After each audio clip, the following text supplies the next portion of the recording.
Welcome to the very first episode of the Grüncast. I am Siren Sockside and I am excited to have you here as we kick off this journey together. This podcast is all about the politics within EV, where we'll dive into the different governments and policies we've had in the past, as well as our goals as the Green Party. Whether you're a member of our party, a normal citizen, or a member of the opposition, you're in the right place. So let's get started and dive into today's episode. Hi, I'm Biosphere, your host. Today we are here at Grüncast, the Greens' official party podcast.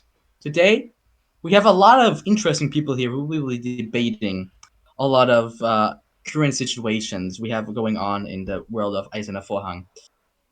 Sitting next to me in the white shirt, we have Olaf, the vice chairman and vice party leader of the Greens. I myself am Biosphere. You may know me as the longest serving Minister of Foreign Affairs in German history. Next to me, we have Saturn, the party leader of the Greens. Sitting next to Saturn, we have Alexander, the new Chief of State of the United States of America. And the gentleman in the white suit is Doku, a friend who we asked to join us, who has been working in a lot of fields lately, most intelligence, who is an expert in these kind of things. Today we will be debating a lot of topics, but we will be starting with a quick introduction.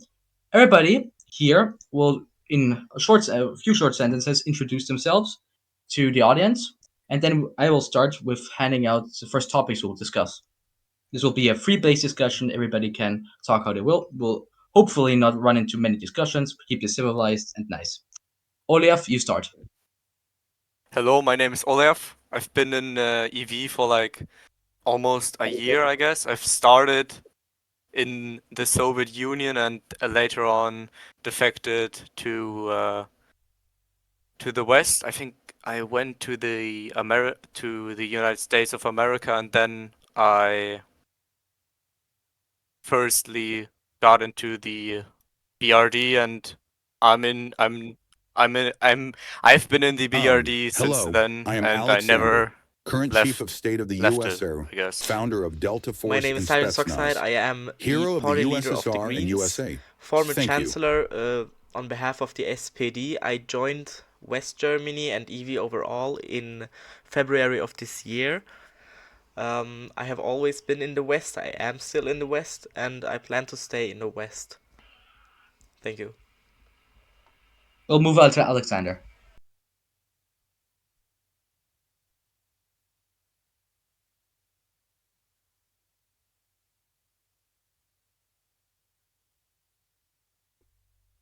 Hello, my name is Suku.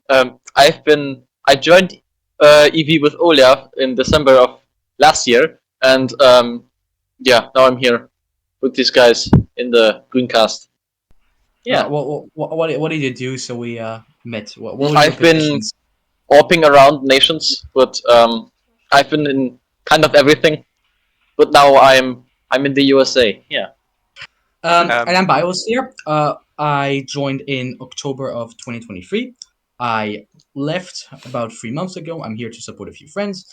I was positioned as vice chancellor and party leader of the FDP. I basically built up the foreign defense ministry, the foreign affairs ministry, and the foreign defense, by the ground up.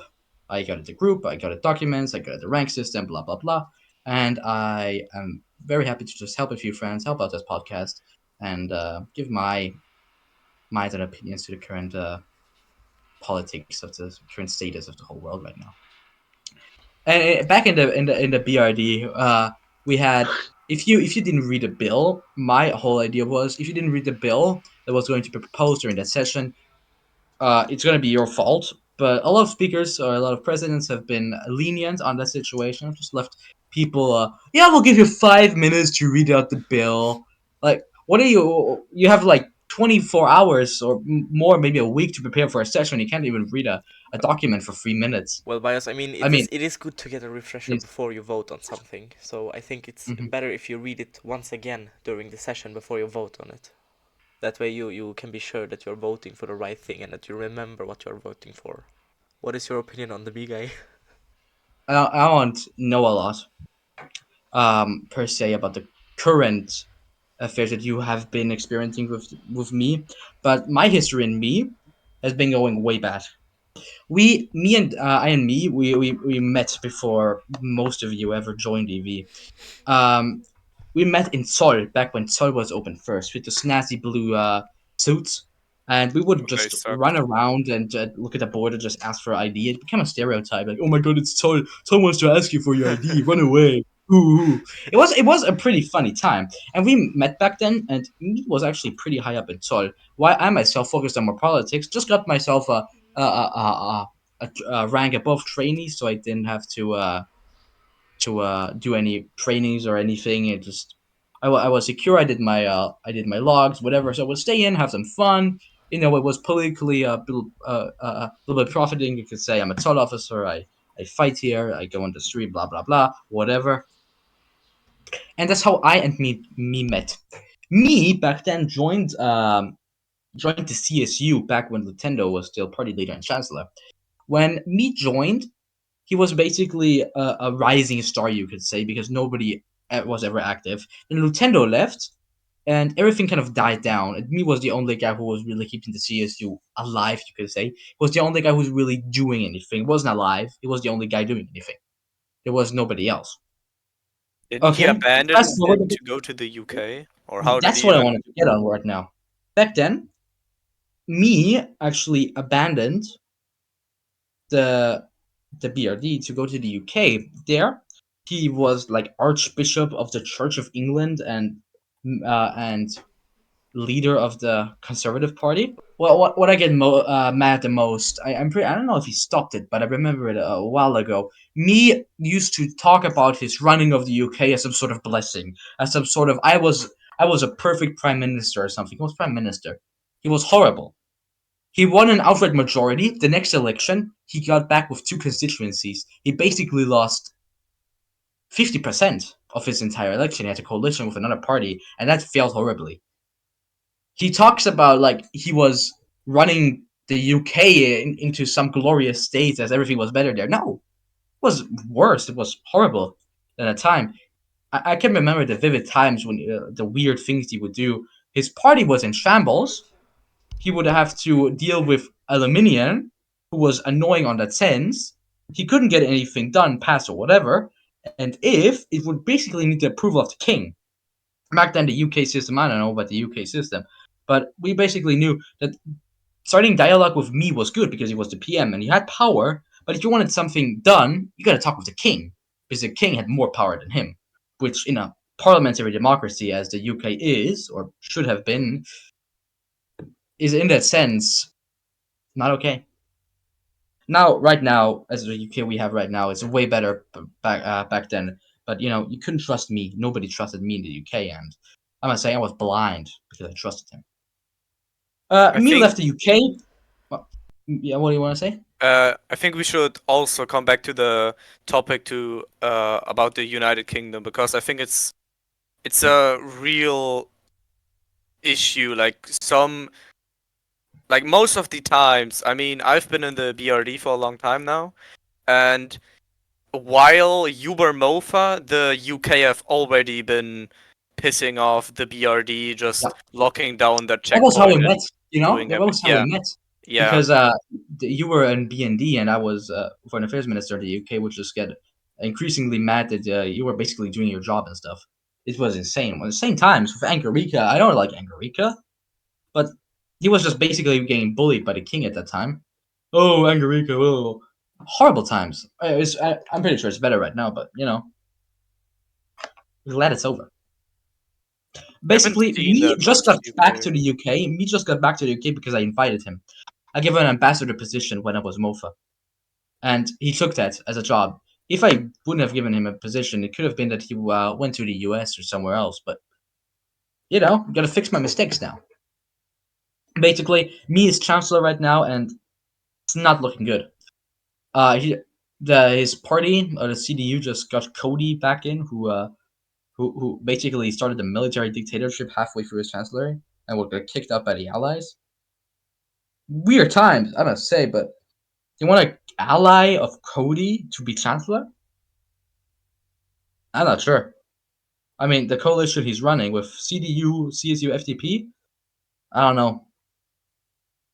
He's destroying the CSU legacy of Lutendo, a good friend of mine. It's horrible to see. I hope we can do something about it. And the funny thing is, we actually had a plan together with me to protect our democracy from the CDU. But once the results came in from the election, as we all know, he betrayed us for power. He betrayed us before you were there as well. Like, since day one, the CSU has been up against the CDU, but the day the SPD left, or who was in the coalition? Yeah, the Greens was taken by you, and who else was in coalition with the CDU? I think it was the FDP or something. Yeah, the FDP got taken over by Lucky, and then he left because he was impeached. And after that, the only party that was still in a coalition with the CDU was the Greens under Rogan. But of course, you took charge of the Greens and you left. So the CDU was alone, no coalition partner. What did Migai do? He joined his coalition, and later on, said that he is so sorry because he he didn't know and shit like that, but he was against the CDU every time of like every second of the day. But then the second he gets a little glimpse of power, he just fucking takes it. And after I asked him why did he join the CDU even though he was like a big opposition member, he just said, "Yeah, I want to fix things in the coalition," which you can tell it didn't happen. Nothing changed. It was just another vote in the Bundestag. But I want to continue. say, going back to the FDP, I think it's crazy what my party had to go through. I left, and it basically just went down the drain. I mean, everybody who was in like the active part of the FDP left. The only guy who's active is Lucky, and it's insane that he's still getting votes. I mean, he's not going to get an outright majority anytime soon. I don't have a confidence that he's ever going to get him. If he does, be damned, but he's not going to be able to do it alone because he's not fit for it. He's going to need somebody else to basically do it for him. Because you can be as active as you can be and just running around just crying out loud, but in the end it's not going to get you voters. You gotta actually go in game and talk to the people and get voters for the game, get party members by persuading people. That's how I did it. You're not gonna get voters from basically just screaming or posting messages and political campaigning, because that won't work. You actually gotta talk with the people and get them to join. It's not about who screams the loudest in reality. It's about who works the most. And everybody thinks whoever screams the loudest works the most, but it's not that. I can tell you from everything that I've seen, Lucky's not working for you to get your vote, or is not working to maintain your vote. That's why I'm here now with the FDP.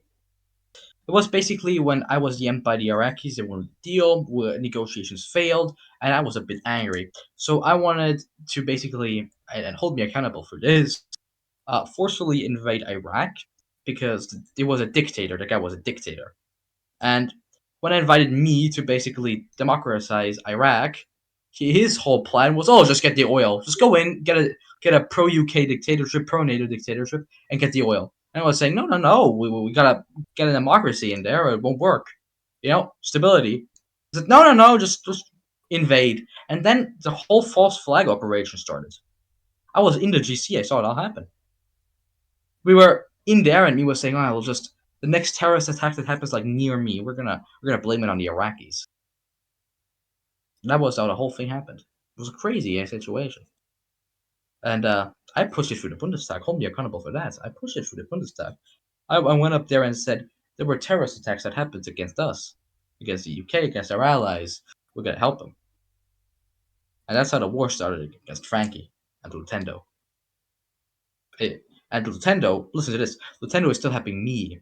Nintendo is basically still helping the guy whose goal it was to depose him. I don't know about you, but if somebody would work so hard to kick me out of office, I wouldn't help him. No. Why would I? You never did anything for me. Why would I ever do anything for you? If you stab me in the back, I won't help you. The whole Iraq situation was a situation of power struggle and leaders wanting to take over. Me should be held accountable for the false flag operation he commanded. He should be charged for the crimes he committed. He didn't He's a commit any bit more of a crimes. weird guy. Like, why Yeah, would I you mean, run for a political position, but then after being asked why you want to overthrow and just overall have war against an entire nation is because Nintendo made weird Roblox edits. Like, why do you want to have a high political position if you don't care after all? Like, I'm not I really don't informed get it that on the much. Anyway, I would situation at like hand. to I think ask. he got cocky. He just saw all that power and he got cocky. Yeah, I don't You fucking gotta have know. somebody in power who can handle the power. Weak people can't handle the power. They get power hungry. They want more and more and more. And getting more for him was to install a pro-UK puppet in Iraq. I mean, let's talk about the specialist, Mr. Chief of State, USA man. What do you think about the whole USA situation? man.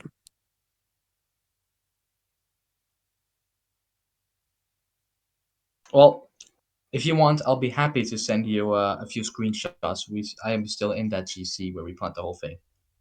Okay. You guys gonna help me here. What has been happening outside? What's been happening with like Slavov? Because I've been creating more of a tension inside of Germany, outside of it. What's been happening there? Help me out. He keeps hopping to where he can get the most out of it. For example, Is he still in the UK now? no, he's in the Soviet Union now. He's leading their army or something. Yeah, he keeps hopping around because he can get the most shit out of the factions.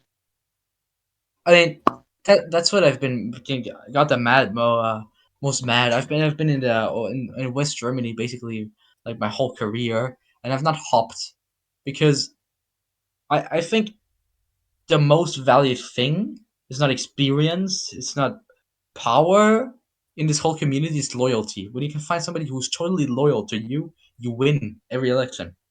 You will have a cabinet that is better. It's not because the guy's experienced, because he's loyal. He'll do everything you say. If you tell him, hey, you can argue with him. You can say, "Hey, could you reform this?" Say, "I will think if it's better like that." And says, "Yes, I know. I take it into consideration, but I'm telling you to do this." Says, "Okay, I think it's better this way, but you told me to. I'm loyal to you. I think you know more than I do. I'll do it for you." If you have somebody who's entirely loyal to you, does everything you say, isn't a yes man, but does everything you would like him to do, you as a chancellor, as a politician, in that sense, would have zero problems because you are basically the most powerful. There could be nobody going against you in your own inner circle if everybody is 100% loyal. That would be hard to achieve, but if you have 100% loyalty, there will be nothing you can lose. The issue is somebody who hops around nations so frequently, like Slavov, or who let's say theoretically, who is head of Polish Intel, theoretically, head of Polish Intel, and then I don't know, drops to Berlin Brigade or something. He's not going to be loyal. He's not going to be loyal to anything or anybody. In my defense, I was head of Polish Intel for about 3 months, and then I was kicked out of office, but I was given another position in the Ministry of Defense.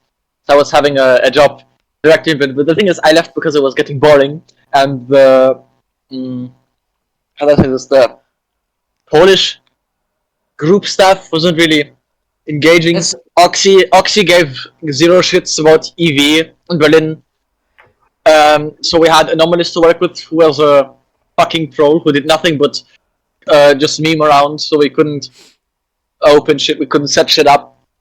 And then people still cry about me leaving and joining other things when they just, it's not really a fun game if you sit in an office and do nothing for 3 months. Yeah, but guys, Because since we are on the topic of loyalty, why don't we talk about how almost every politician within the BRD has been disloyal not only to themselves but to their ideology and to their coalition partners? To you, basically. I mean, we can start I with am my personal one of the favorite victims, of course. member of the government, which is of course Lucky Notam, our dear, I'm pretty sure he's the MOD, Minister of Defense. What Lucky Notam has been doing basically is he has been everything but grateful to me for what I've done to him. You know, Lucky Notab was a small figure in the CSU. While the CSU was dying, I said to him, "Come to the FDP. I'll put you high up. I'll put you high up. I'll make sure you go into Bundestag. I'll give you cool positions. You just gotta work for me." He said yes. During this whole campaign, he never said thanks for anything. I didn't give him anything. He didn't say thanks. He didn't have to wake up every day and say, "Bio, thanks for everything you've done to me." But he didn't even say thanks once for me for everything I've done to him. And I got him a ministry. I made him minister. I gave him a seat in the Bundestag every time. I made him president and vice president of the Bundestag. We got that settled. I and the deputy, my deputy, made him those positions.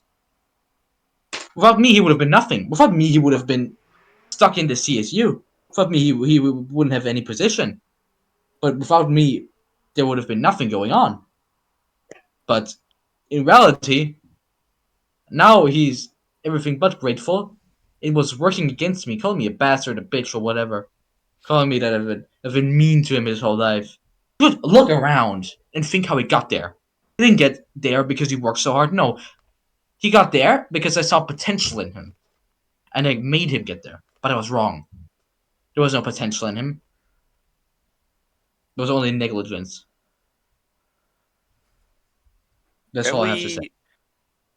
I mean, we're still on the topic of loyalty, and I think what's sticks out the most is that Cody still has followers that are still loyal to Cody or still think that Cody is still the best leader or would be the best leader for the BRD as chancellor. I mean, I don't know how someone can achieve such fucking loyalty. Like, still now MacArthur or oh, like General Hell, I guess. Like those were in CDU. Like General Hell, I think he wasn't even loyal to the CDU mostly, but and loyal to Cody mostly, but mostly to the CDU. He just got lots of ranks. Like mostly everyone from the CDU has gotten high ranks in any kind of department.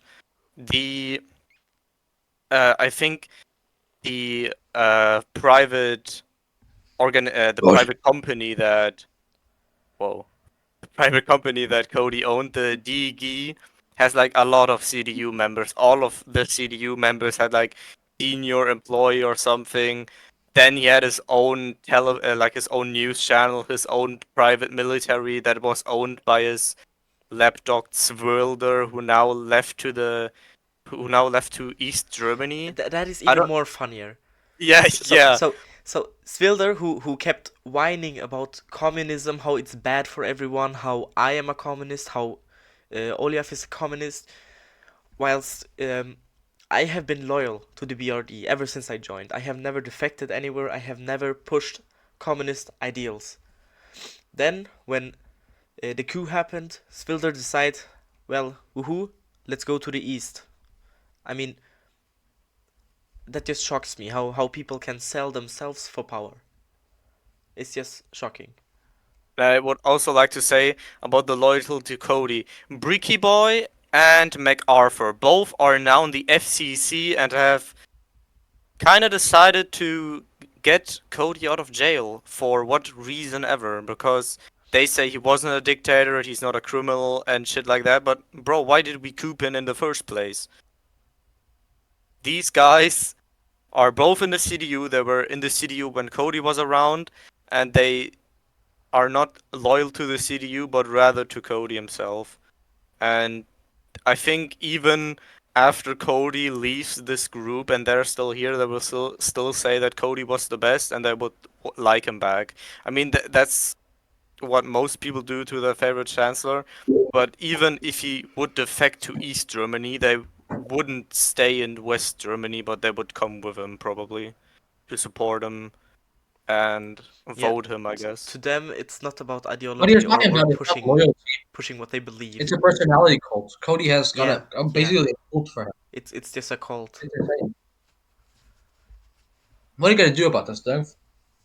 Yeah, and the fact that the man uses a real life right extremist song to campaign his party, or rather campaign himself, is sickening. Not only that, but me. he also uses far right slogans in his campaign, and then when That was I what I would thought point about. that out to him or to the people or to the admins, I would get a warning for so they would warn me for undermining the time of the Nazis, saying that I am making all of their bad actions sound like they weren't that bad. It just it's not very fair, I think. The man is a real social democrat. I don't think he's undermining the times of Nazis. The Nazis killed a lot of social democrats. A lot of them were fleeing, like your idol Willy Brandt from the Nazis.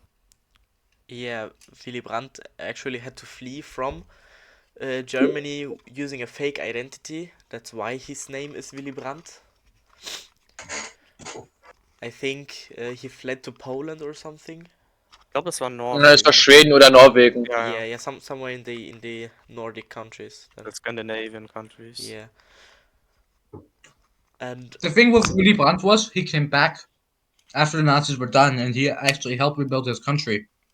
Alexander, what's on your mind right now? yeah, Alexander. What's You're going our on? guest. You Talk have about you have something. one of those American headbands. You remind me of Donald Trump. Can you explain to us what are you thinking about behind that American flag?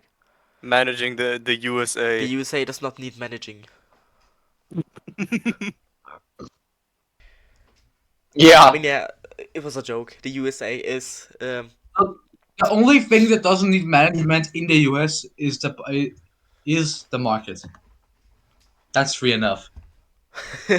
Lego market, sorry. Alexander, Can we give talk us about how- How would you give how would us you describe your a president, small Alex? tell us about your career in EV. Where did you start off? What were you, and how long have you been here? You're asking him like 20-page essay questions. So while Yes. so he's whilst typing. he's typing whatever he's saying, we can Nein, talk about hörst how du? Hör uns zu! Peak EV community. I joined in October 2023. Peak EV community. Yeah, when I joined, I joined Dooku. I spawned in as an East German, and after I escaped to the West, I just got shot down by a guy with a shirt that says the Red Menace is real. Until then, I'm on a hunt for that guy. Also a reason why I stayed in the East for the first few months. 4. Oh yeah. Bios, I they all joined. started in the East, Bios. Yeah, I yeah, that's real.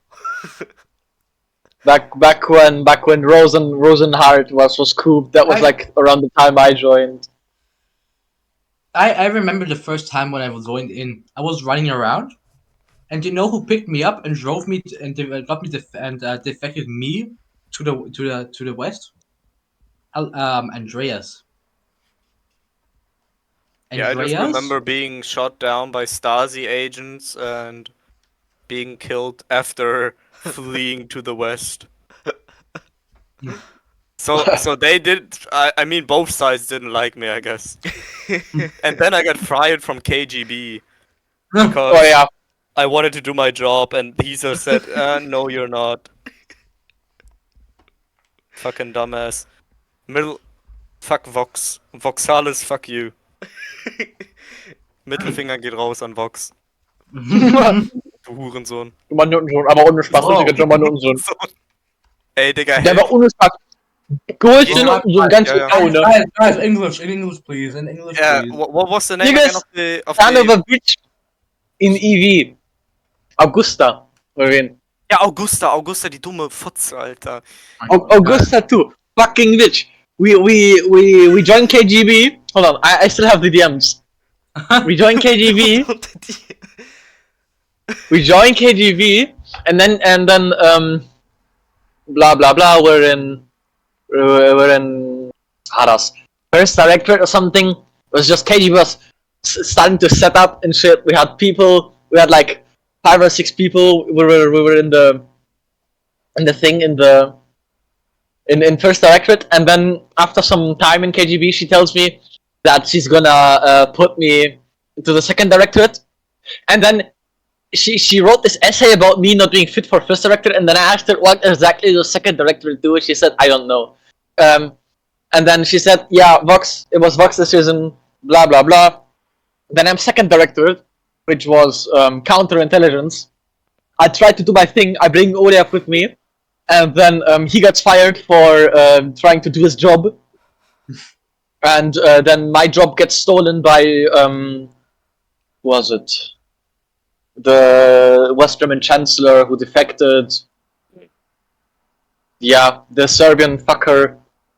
And my job gets stolen by him because he was in a different directorate when he was doing my job. So You mean his name starts with M. yeah, something with M.